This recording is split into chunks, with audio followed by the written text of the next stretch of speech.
आइए हम सादर आमंत्रित करें विषय पर अपने विचारों से हमें अभिप्रेरित करने और तथ्यों को उजागर करने के लिए मंच पर विराजमान विद्वान प्रोफेसर आदरणीय डॉक्टर महेश प्रसाद अहिरवार जी को। कला एवं वास्तुकला, बौद्ध दर्शन और भारतीय संस्कृत के मर्मज्ञ हैं, विशेषज्ञ हैं, विभागाध्यक्ष हैं प्राचीन भारतीय इतिहास संस्कृति एवं पुरातत्व विभाग कला संकाय, faculty of arts Kashi Hindu विश्वविद्यालय में, रानी दुर्गावती विश्वविद्यालय जबलपुर मध्य प्रदेश से पोस्ट ग्रेजुएशन में स्वर्ण पदक यानी गोल्ड मेडलिस्ट हैं और आपने ढाका विश्वविद्यालय बांग्लादेश में विजिटिंग प्रोफेसर के रूप में भी अपनी सेवाएं दी हैं। 28 वर्षों से अधिक का अध्यापन का अनुभव रहा है प्रोफेसर अहिरवार जी को। 5 प्रमुख पुस्तकों के लेखक हैं अहिरवार जी, लेकिन उनमें 2 पुस्तकें जो बहुत मकबूल हैं उनका उद्धरण मैं करूंगा, यानी श्रमण परंपरा और संत रविदास जी और कालचुरी काल की शैव प्रतिमाएं, इतिहास संस्कृति और सामाजिक न्याय की पत्रिका जागृत के संपादक हैं और आपके 40 से अधिक शोध पत्र और लेख अनेक पत्र पत्रिकाओं में छप चुके हैं। अनेक सम्मानित संस्थाओं से जुड़े हैं और उत्तर प्रदेश उच्च शिक्षा सेवा आयोग के 2010 से 12 तक सदस्य रह चुके हैं। अंबेडकर बुद्ध मिशन ट्रस्ट के संस्थापक सदस्य और न्यासी भी हैं, ट्रस्टी भी हैं। ऐसे प्रखर चिंतक, सामाजिक कार्यकर्ता, बौद्ध उपासक और समरस समाज के पक्षधर प्रोफेसर MP अहिरवार हमारा मार्गदर्शन करें। बहुत बहुत धन्यवाद भाई अशोक आनंद जी को, और इस बात पर आपत्ति भी कि आपने कुछ ज़्यादा ही मेरी बढ़ चढ़ करके बातें करी मेरे बारे में। आदरणीय मंच professor PB Rana Singh ji, professor Rohilla Rana ji, major Arvind Kumar ji, सम्मुख बैठे सभी विद्वान विभूतियाँ, इस कार्यक्रम में उपस्थित सभी प्रबुद्धजन, प्रिय विद्यार्थियों,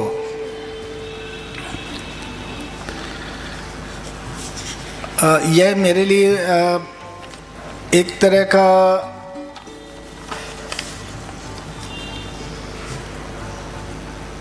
सुखद अनुभव है ये जानना कि बाबू जगत सिंह के बारे में तमाम तरह की नई जानकारी सामने आई है, जिससे अभी तक हमारे शोधार्थी, प्रबुद्धजन या जनसाधारण को जानकारी नहीं थी। और एक अथक प्रयास के बाद एक प्रॉपर ढंग से उसकी परियोजना बनती है और उसको साकार किया जाता है ग्रंथ के रूप में, तो हम सबके लिए एक सुखद अनुभूति का विषय है।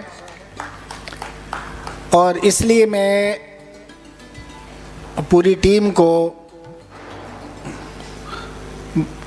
भाई प्रदीप नारायण सिंह और उनके साथ लगे हुए शोधार्थियों को बहुत बहुत बधाई और मंगल कामनाएं देता हूं।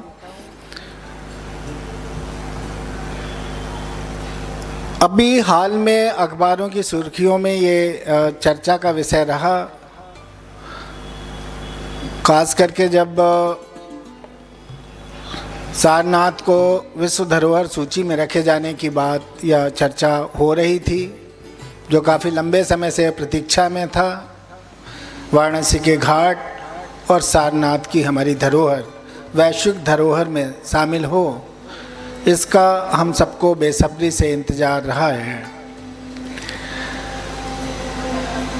मुझे लग रहा है आप काफ़ी 2019 से लगे हुए थे, लेकिन ये अभी हाल में जब शिलापट बदलने की घटना हुई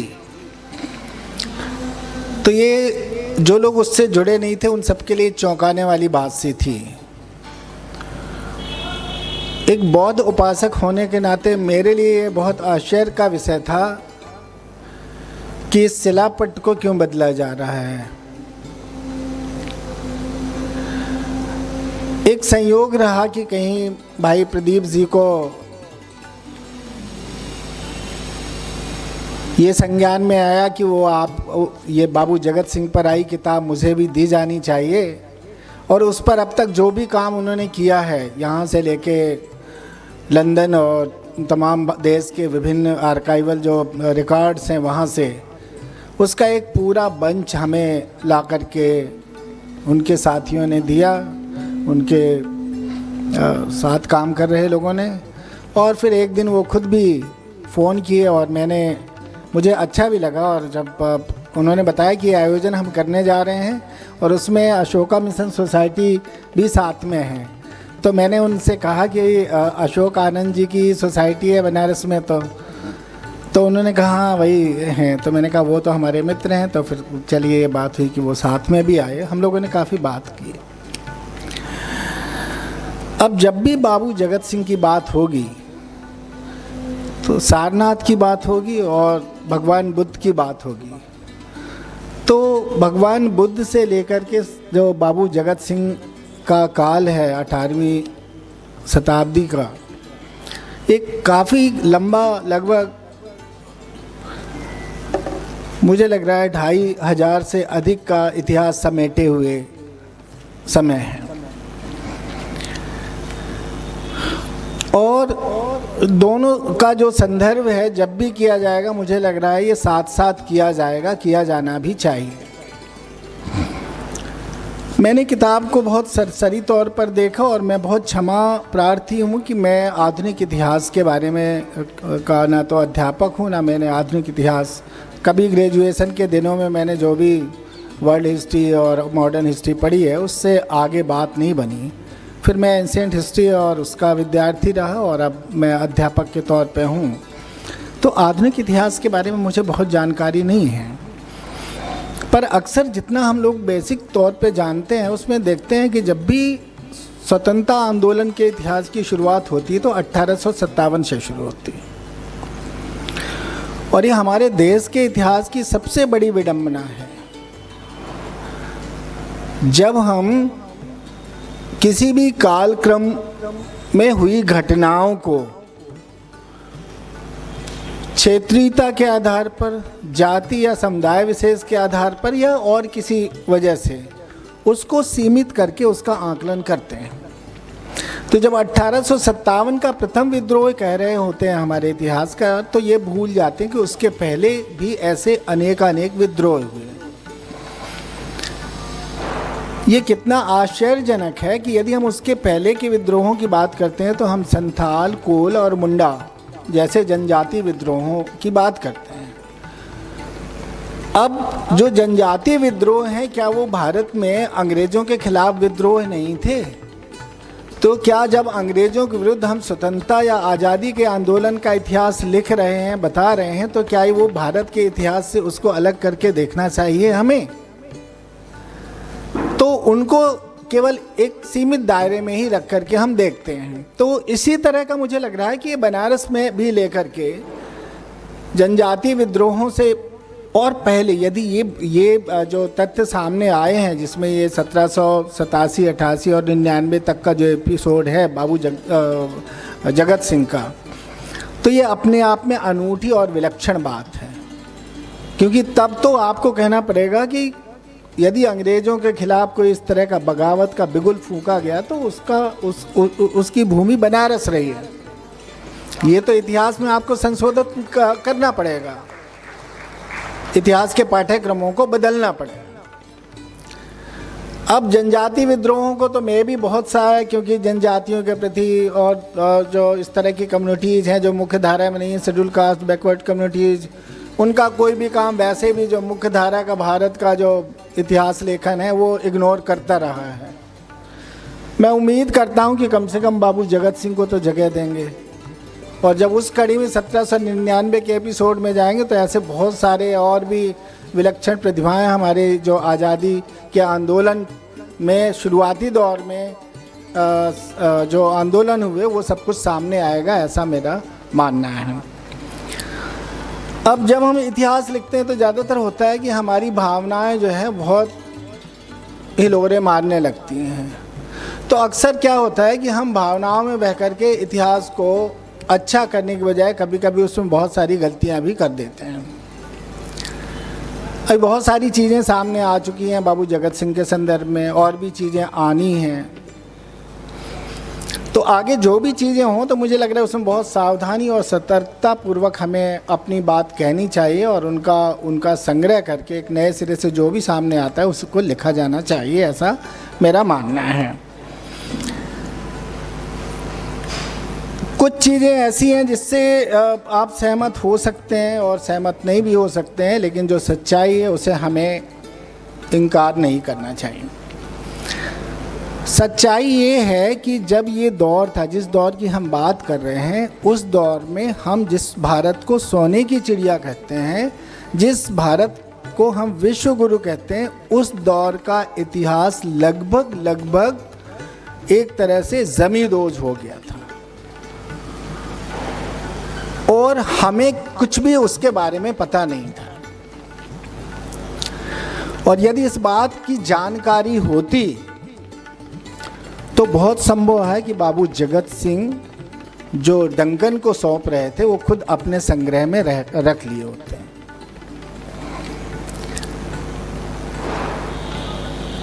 वो कोई बहुत बड़े आकार का विशाल गगनचुंबी स्तूप है, उसकी बजाय हम उसको एक ईंट का भट्टा या संग्रह समझ करके उससे सामग्री यूज़ कर रहे थे। ये केवल हम नहीं, ये कोई एक मैडम ने अमरावती का जिक्र किया, सांची है, भरूच तो पूरा गायब है, आज वहाँ जाएंगे खेत पड़े हुए हैं। भरूच का स्तूप भी चला गया लंदन, और कुछ जो बचा कुचा था कोलकाता म्यूजियम में है। तो लगभग 2,500-3 हज़ार सालों का जो इतिहास है वो एक तरह से जमींदोज़ हो चुका था। धीरे धीरे चीज़ें कुछ सामने आई, कुछ अब भी आना बाकी है। तो इस पे और भी ज़्यादा काम करने की ज़रूरत है, ऐसा मैं महसूस करता हूँ।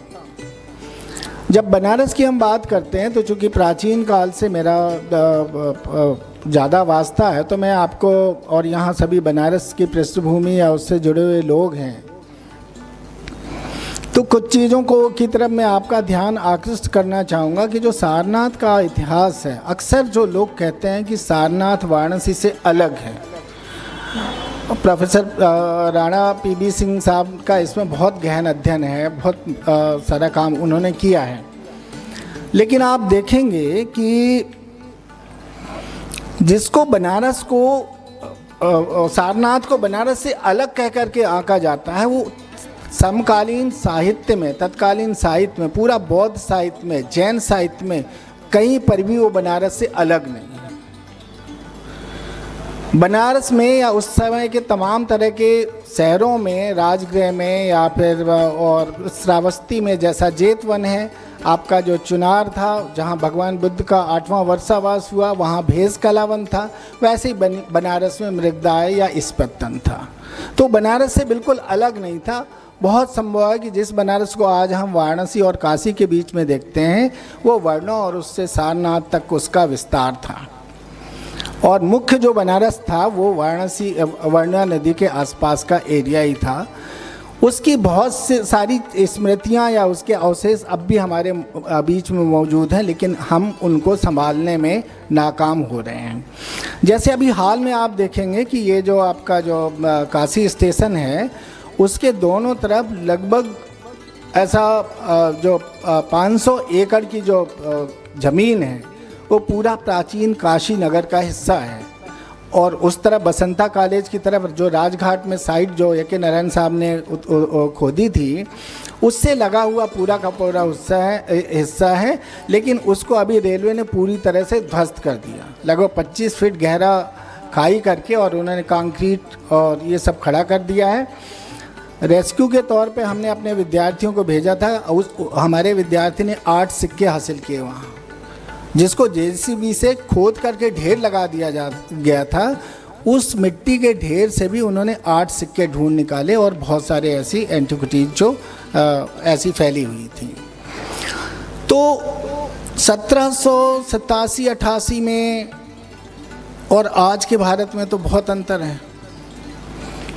अभी हाल में कॉरिडोर में अभी हमने बहुत सारी चीज़ें ध्वस्त कर दी हैं, और इतना जागृति और जुनून के इतिहास के प्रति जुनून के बावजूद भी, अपने अतीत के प्रति इतना जागरूक होने के बावजूद भी अभी हम जब स्टेशन बना रहे हैं तो अपना जो प्राचीन वाराणसी का जो एक तरह से मूल शहर जहाँ कभी बनारस था, उसको हमने अभी हाल में नष्ट कर दिया इस तरह का। और भी बहुत सारी चीज़ें बनारस के बारे में, जिसके बारे में ज़्यादातर कहा जाता है कि हम जब भी चर्चा करते हैं तो केवल पौराणिक काल में शुरुआत करते हैं और वहीं पर उसका खात्मा भी हो जाता है। हमें ऐसा लगता है जब सिंधु घाटी सभ्यता में तमाम तरह के हड़प्पा, मोहनजोदाड़ो और धौलावीरा जैसे नगर थे, तब भी वाराणसी नगर के रूप में विद्यमान था। ऐसा मैं इसलिए कह रहा हूँ क्योंकि मैंने खुद भी लगभग बौद्ध साहित्य से 42 राजाओं की सूची बनाई है।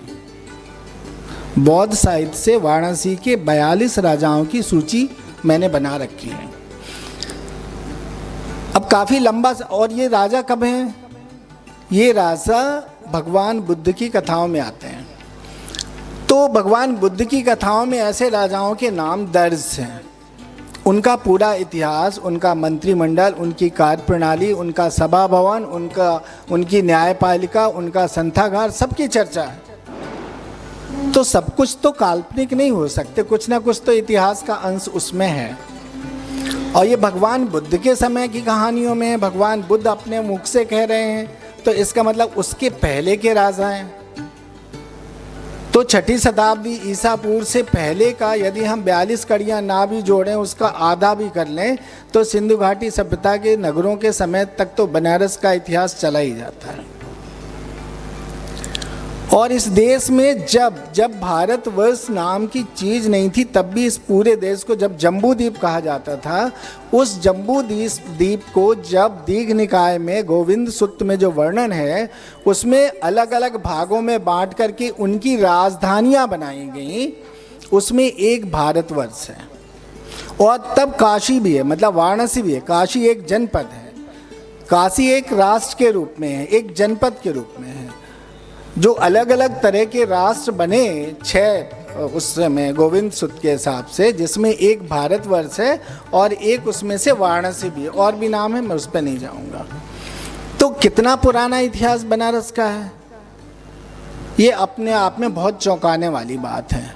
लेकिन हमें बहुत उसके बारे में सीमित जानकारी है, क्योंकि बुद्ध के पहले के इतिहास को क्रमबद्ध अभी तक नहीं किया गया। और इस मायने में मेरे को ये भी लगता है, बनारस में मुझे 30 वर्ष हो रहे हैं। मैं मध्य प्रदेश से आया हूँ। सब लोग बोलते थे बनारस ऐसा है वैसा है, मनुवाद है, ब्राह्मणवाद है, तमाम तरह का जो हमारे सामाजिक संरचना में है। मैं जो इस तरह का बनारस आज देखता हूँ, वैसे 6ठी शताब्दी ईसा पूर्व के बनारस को भी देखता हूँ। सभी जाति, धर्म और तमाम तरह के समुदाय के लोग आज़ादी से अपनी बात कह सकते हैं।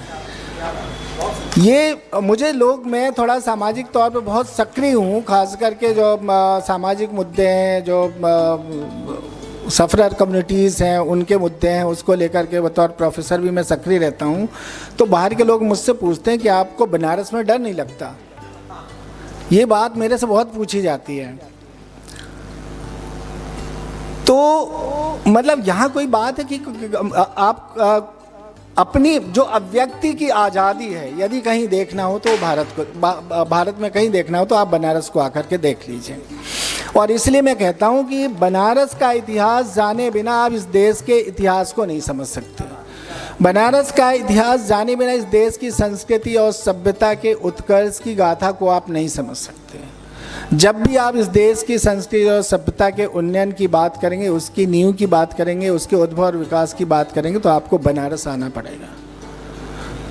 तो इस मामले में भी मैं देखता हूँ कि बनारस का इतिहास अभी जो भी आपके सामने है वो आधा अधूरा है।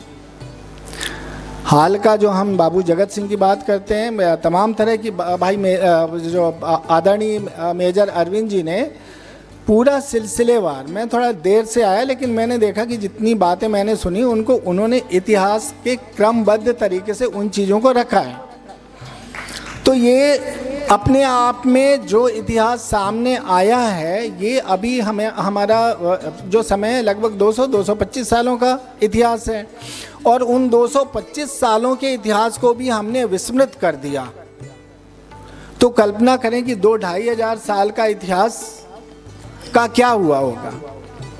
और इसीलिए जो लोग भी इतिहास लेखन की बात करते हैं, इस देश के पुनर्लेखन के इतिहास की बात करते हैं, मुझे लगता है कि अभी अंग्रेज़ों ने और हमने मिलकर के उसका बेड़ा गर्क कर रखा है अभी तक। और तो जो तुम सपना देख रहे हो, जो तुम कल्पना कर रहे हो, जिस तरह का इतिहास लिखने की बात कर रहे हो, उससे इस देश का तो जो थोड़ा बहुत है असली चेहरा, उसको भी विकृत करने की कोशिश हो रही है।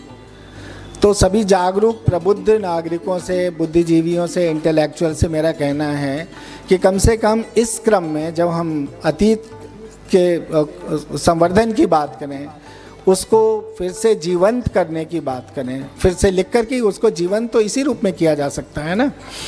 तो तथ्यों की पड़ताल बहुत सावधानी पूर्वक करना चाहिए। तो ऐसी बहुत सारी चीज़ें हम महसूस करते हैं बनारस की गलियों में, मोहल्लों में, एक छोर से दूसरे छोर तक। लोग पूछते हैं कि भाई बहुत सारा इसमें जो है वैदिक ब्राह्मण ट्रेडिशन और श्रमण ट्रेडिशन के झगड़े भी अपने हैं। तब लोग पूछते हैं, अभी जब ज्ञानवापी का प्रकरण था तो हमसे सवाल पूछने लगे भाई उसके पहले किसके पूजा होती थी, बुद्ध के पहले। अरे भैया इतिहास पढ़ो तो, यहाँ यक्षों का साम्राज्य है, पूर्व के बुद्धों की कहानियाँ हैं, जो पूर्व के बोधिसत्वों की कहानियाँ हैं।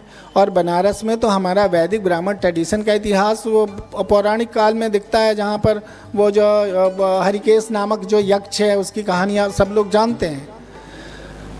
तो इसका मतलब ये नहीं कि हमारा अपनी संस्कृति के किसी दूसरे हिस्से से हमारा विरोध भाव है। इसका मतलब नहीं कि हम वैदिक ब्राह्मण ट्रेडिशन का विरोध कर रहे हों।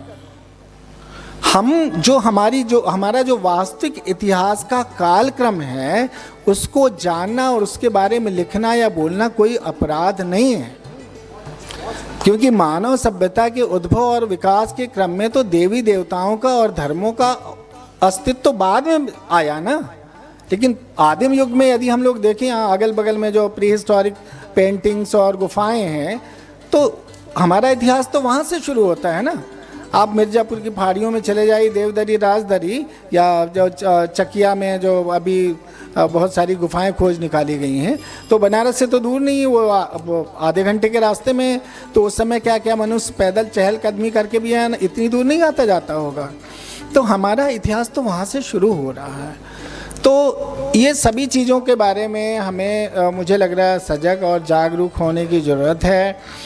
अभी बाबू जगत सिंह के बारे में ये जो खास करके जो अस्थियों को लेकर के, बाकी चीज़ों को लेकर के जो असमंजस की स्थिति बनी थी, उस पर धीरे धीरे उसका पटाक्षेप हो रहा है और जो सच्चाइयाँ हैं वो सामने आ रही हैं। मुझे लग रहा है कि जब प्रदीप नारायण सिंह जी से हमारी बात हो रही थी, जब वो मेरे चैम्बर में आए थे अशोक जी के साथ, तो तब भी मैं कह रहा था कि भाई किताब तब तक मैंने नहीं पढ़ा था, तो मैंने कहा था कि जगत सिंह परिवार को चाहिए कि अपना केवल शिलापट बदलने की बजाय प्रायश्चित के तौर पर एक वैसा ही धर्मराज का स्तूप का निर्माण करना चाहिए या कोई बुद्ध विहार बनाना चाहिए। ये हंसी मजाक की बात हो रही थी, है ना।